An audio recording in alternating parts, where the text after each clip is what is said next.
But when the farmer himself does not understand what geospatial is, they may not see the impact of our analysis. There needs to be a lot on, I'd say, vocalization of geospatial, but with the correct language to the farmers. One. We are up. Hi guys, welcome to the Jehovari podcast. I'm your host Yariwo Kichio.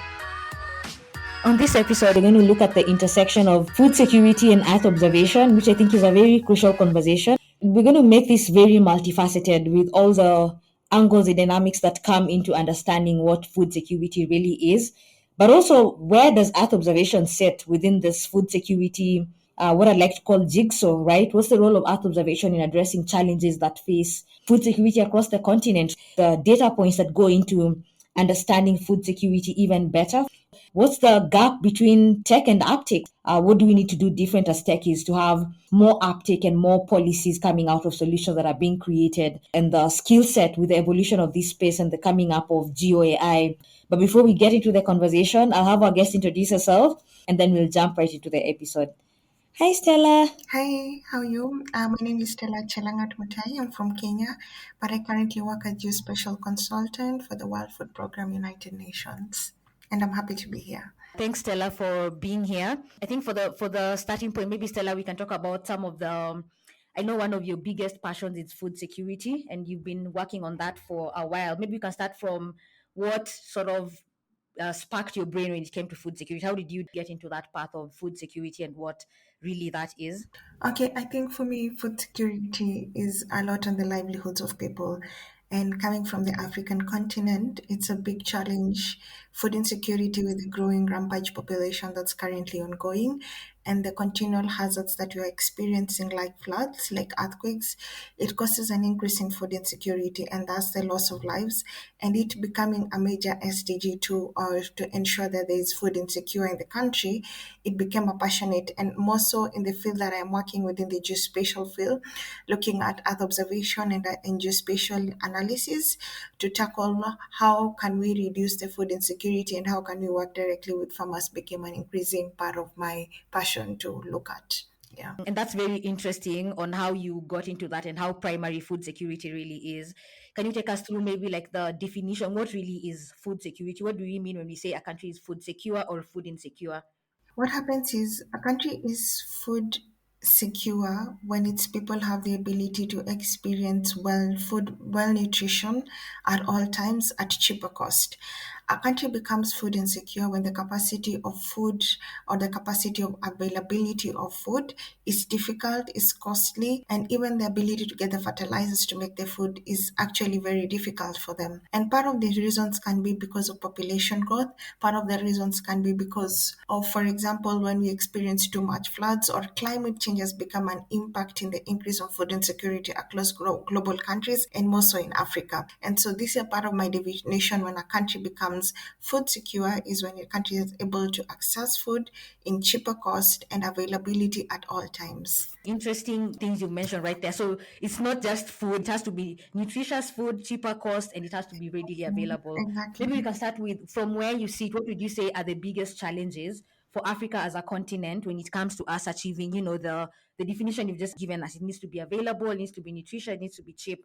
What would you say are the biggest barriers for us to achieving this? And then I will delve into the role of Earth observation basically in addressing some of these challenges. So yes, I think the challenges of food security in Africa can be mentioned into two. One is it revolves around the increasing growing in terms of drought and climate change effects. And this drought is consistently a result effect of the climate change that's currently ongoing, and most countries are not yet focusing on that. And secondly, I would say African governments are facing a challenge in providing or investing in any upcoming technology, such as the use of Earth observation or the use of AI to increase or to harness the commitment to spending more on agriculture, especially on services that will directly affect the farmers. And because of that, there'll be a lot of unsustainable food production across the country and even across the globe. You hit the nail on the head right there with AI and Earth observation.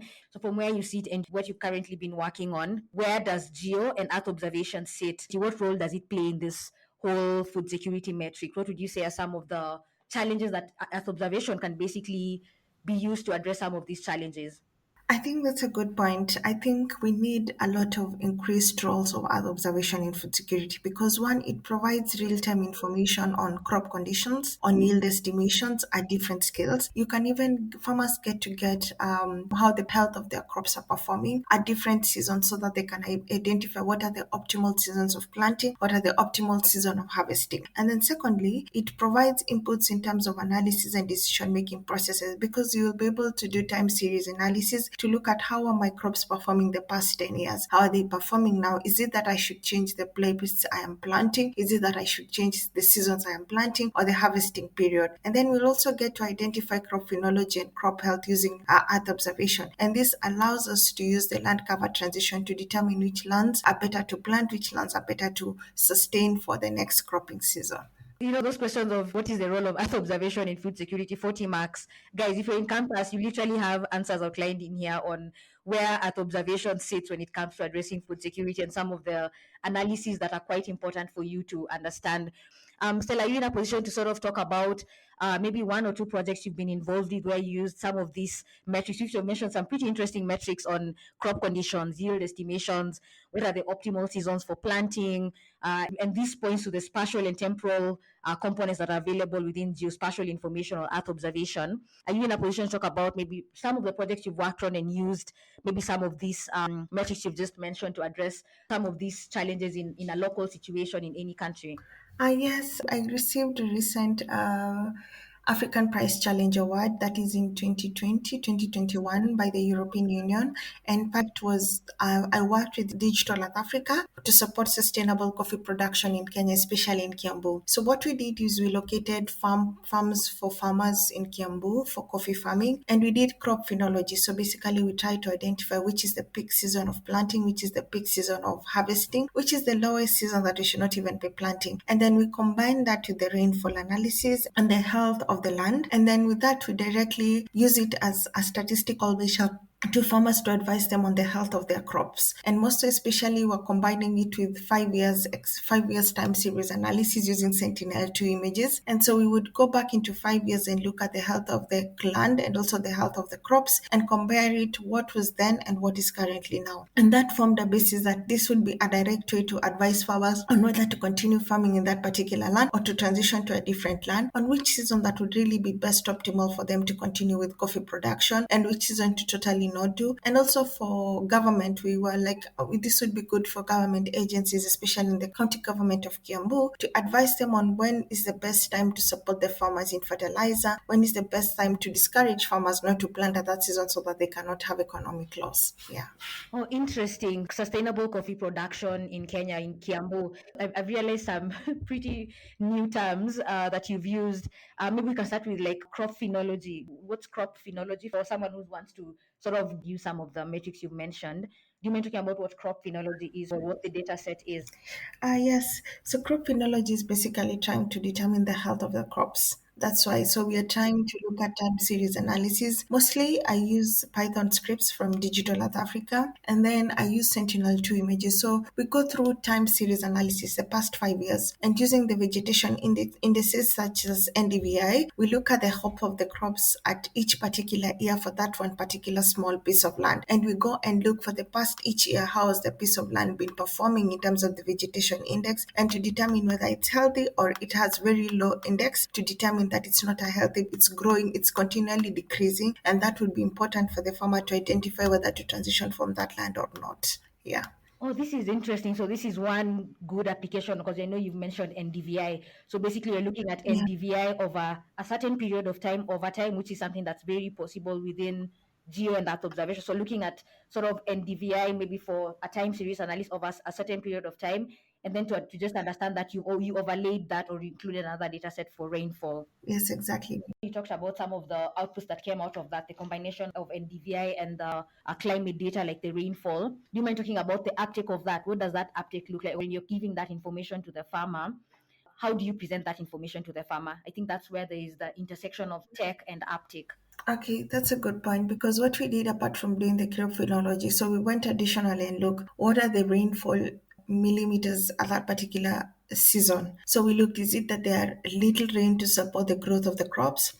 or too much rain that's allowing the crops to be flooded. We combined that analysis in terms of looking if the areas experienced healthy crop growth or crop phenology, what was the rain season of that particular season or time period. So when we look at the rain is good at a certain range, then we are able to advise that this, and it's been consistent for the past 5 years that it's been raining around that season, then we agree that it's a good time to plant. But if we look at the crop is failing, so we look at has the rain been too much or rain has been actually less enough. So we're able to advise the farmer. So because of the capacity of the rain, and because the rain is not doing much, so we advise that this is not the best optimal time to plant in this particular land. So maybe they look at a different land in a different place where the rain measures the capacity of range that can support coffee crop production. I like that. So it's looking at the analysis from different dimensions. So you've looked at NDVI and then you realize, oh, the crop health here is quite steady or it's pretty good. Now let's look at the rainfall, or was rainfall a factor here? I like that. I like the dimension you've brought in on just the role or the advantages of geo enriching your data. You're not just looking at one data point, but the different dynamics you're looking at to sort of inform your analysis. Yeah. Okay. I think the other thing that I'd also be interested in terms of this same project, for example, what would you, I know you've mentioned Digital Earth Africa. I think those are some of the resources the audience would be interested in sort of knowing they're available. Do you mind talking about sort of your key data points for this particular analysis for the sustainable coffee production, where you got your data sets? Is that something you'd be open to talking about for the audience? Yes, now the good thing with Digital South Africa, it's a platform that opens Geo Python notebooks for free. And then you can do the analysis. They have ready analysis data on cloud. So basically they have what's it called, a Python notebook for agriculture and food security. And you can run it and change it based on the area location you have and based on the individual indexes that you want to perform on. Yes, but it's readily available. They perform on Sentinel tool and Lancet images across Africa. And so that's a good thing. And they even have training modules that you can go for freely. Yeah. When you say the data is ready analysis data on cloud, does that mean that I don't need to do pre-processing, or what does ready analysis data mean? Yes, that's actually true because part of the key leverages of Digital South Africa is they already have ready analysis data. That means you don't have to do any pre-processing. The data has already been pre-processed. Okay, and that's for the different satellite images you might be interested. So, like for you, for the Landsat and the Sentinel that you used, the data is already pre-processed. Yes, exactly. Oh, Yeah. interesting. Okay, is it free? Yeah, it's a free lesson. Yes, exactly. You can check them on LinkedIn, Digital South Africa, and Dr. Kenneth Mubea and other people are using engagement, so you can reach out to them and they will freely add you to the groups. Even have WhatsApp groups, and they have meetings every Wednesday. Yeah, for 1 hour. Guys, you've had where these analysis ready data sets or platforms that I can support that, and Digital Africa is one of them. I think I'll put links at the end of the episode for some of the what Stella has mentioned. And so the other thing, Stella, that I'd be interested in, we've talked about like food security and the project you focused on sustainable coffee production. As someone who's pretty new and they want to sort of do an analysis or understand how do I get started, what are some of the other data sets that would be interesting to look at or consider for someone who's a beginner and they want to understand what metrics would be important besides just the crop phenology and rainfall that you've just mentioned?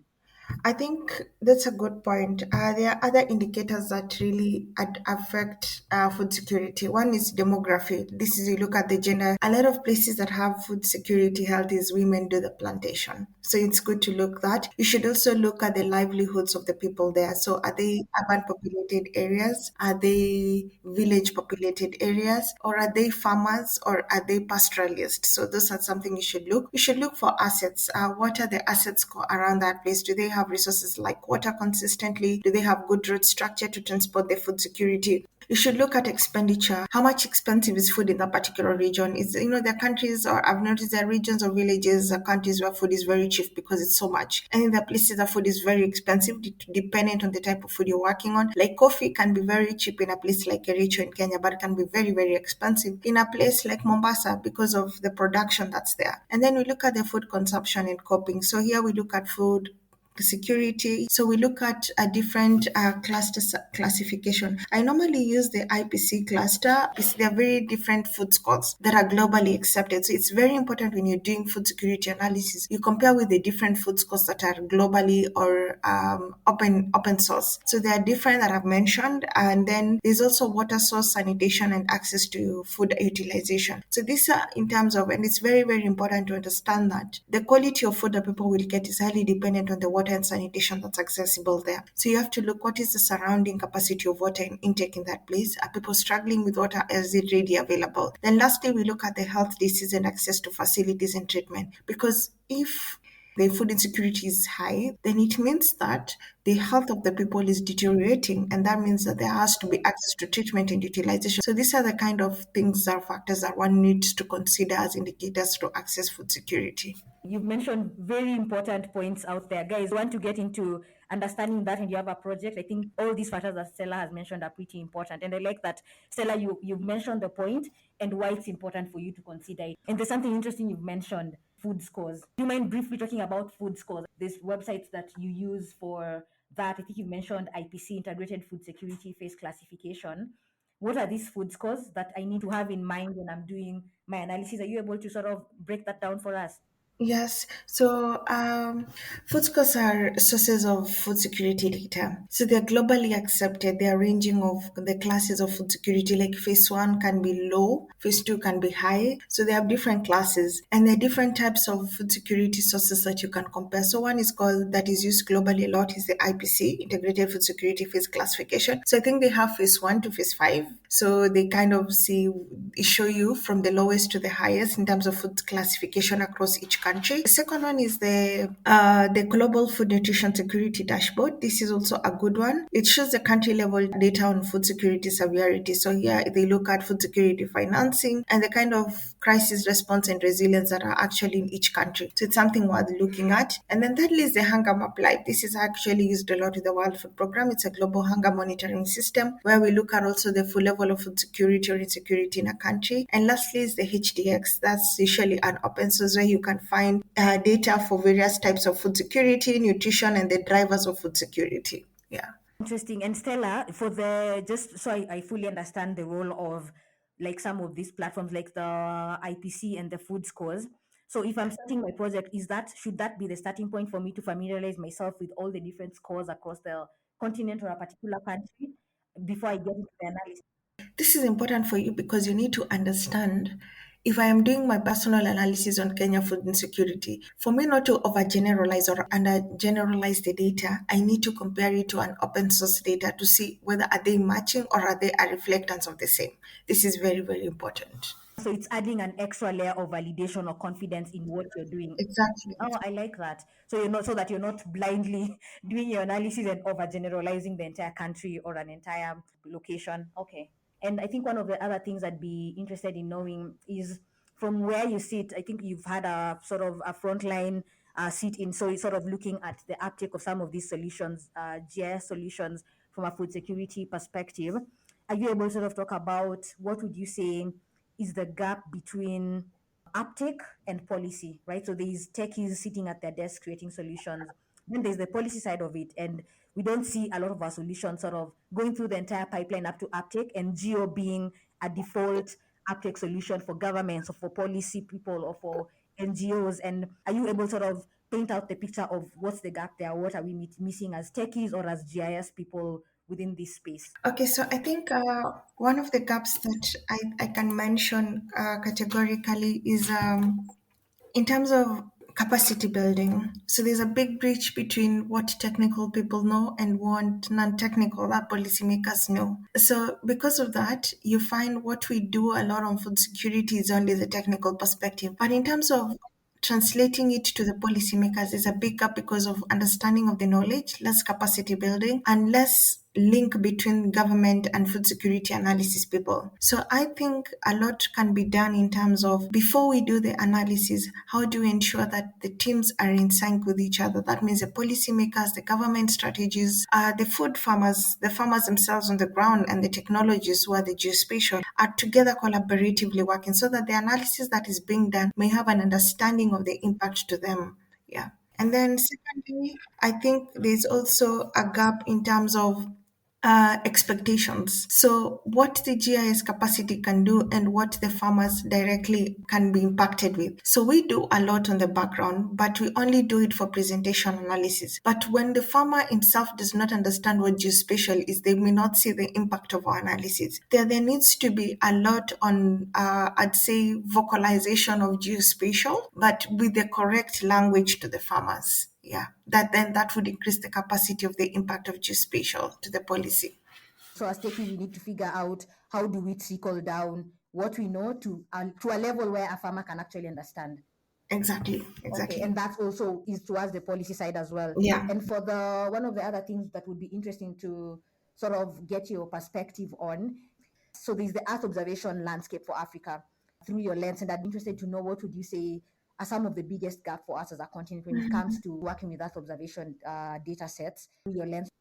That's a good question, Ariwa. I'd say one is usually across all globe, but I think it's more in Africa. Lack of sufficient resources. There's no more investment a lot in resources, technical hardware and software. That's a very, very big problem, and a lot because of the technology that keeps on changing. Now we have an increasing part of use of geo and AI, but there's nothing about that. Like we still have a capacity in that gap, and if we don't invest in that, is that we'll be lagging behind using geo, but we don't understand the impact of AI in geo. And that means that there needs to be a lot of trained people, a lot of investment from the government, and the willingness by many institutions to adapt to the evolving geospatial technology. Secondly, is the lack of political or government support. I always say political goodwill is very important in geospatial because then the technology can grow very fast because once the government is inside, then applicability to the ground level is easier. And then thirdly is the lack of enough processing and knowledge software analysis on what to do, where to do, because most people don't even know where can I access geospatial data or Earth observation data. How do I proceed with the analysis?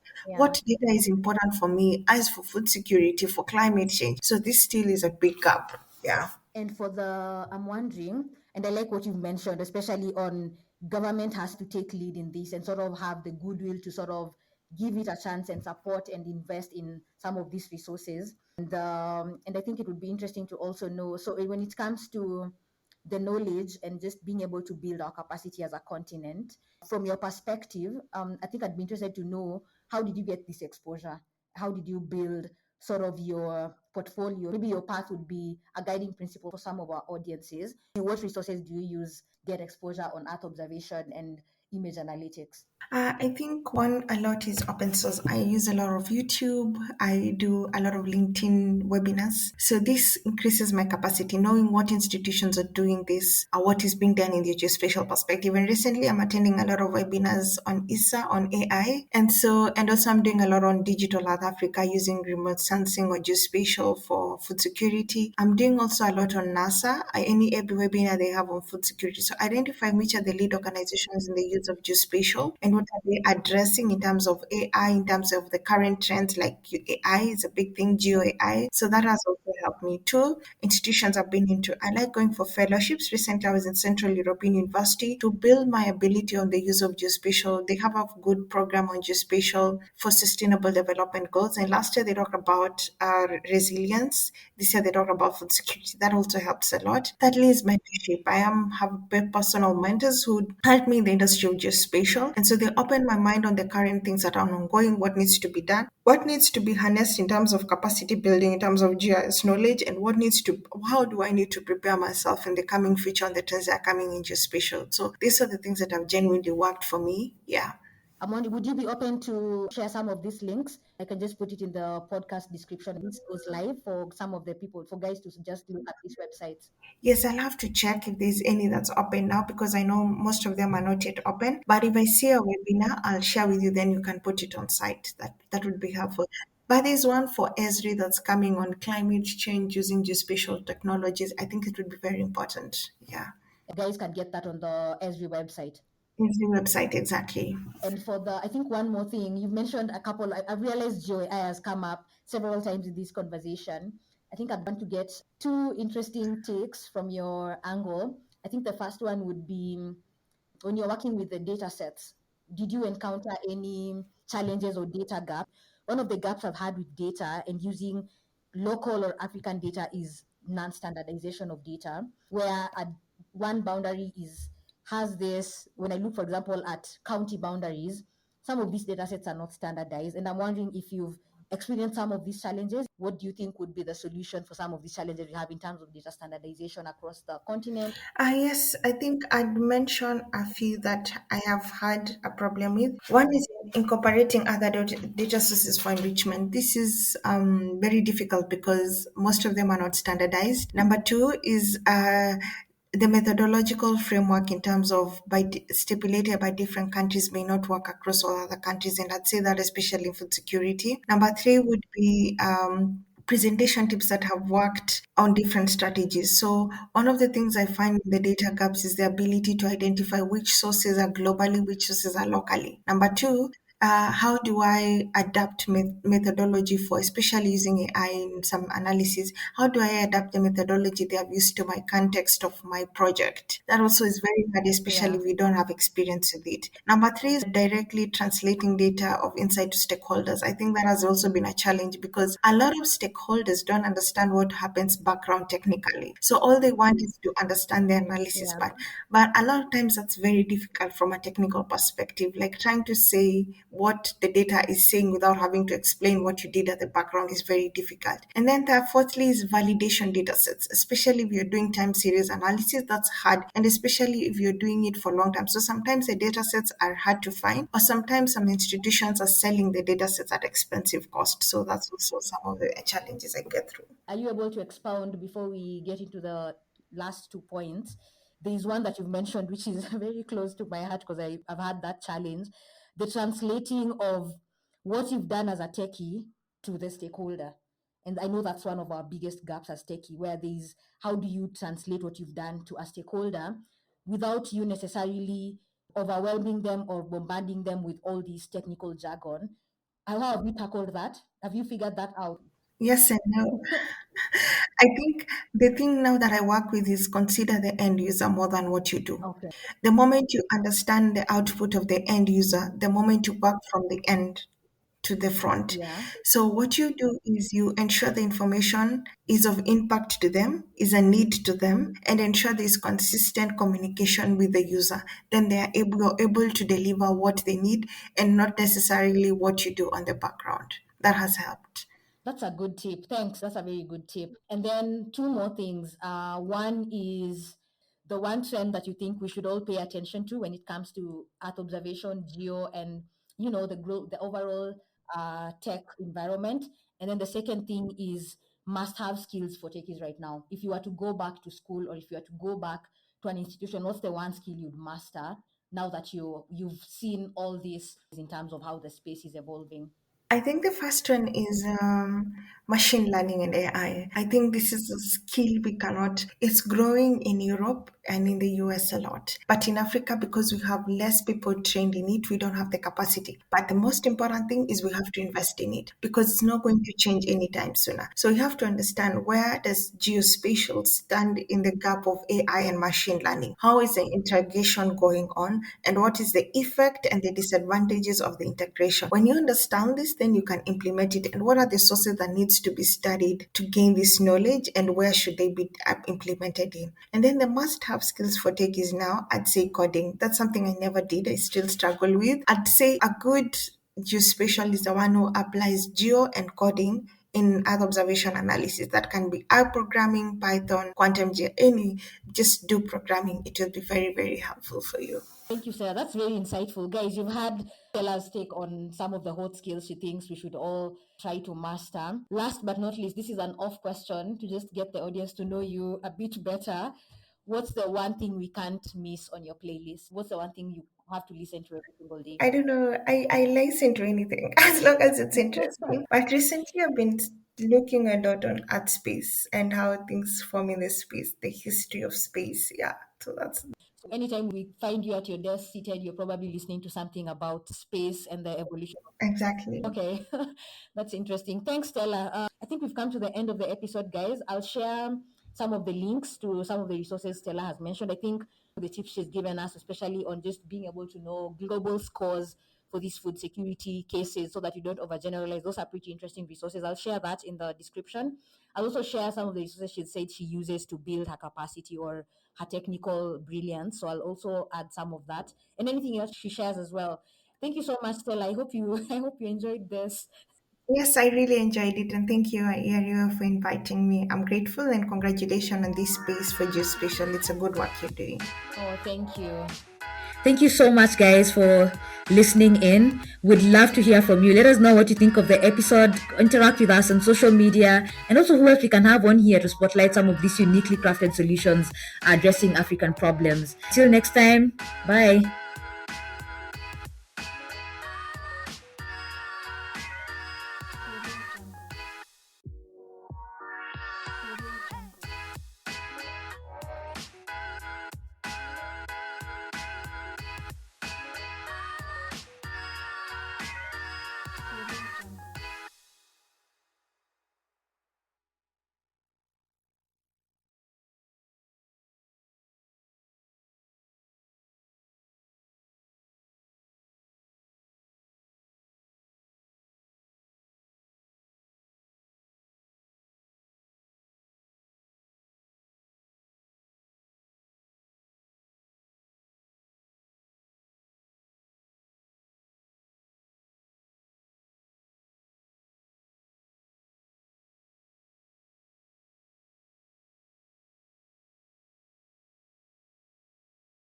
Thank you. Yeah.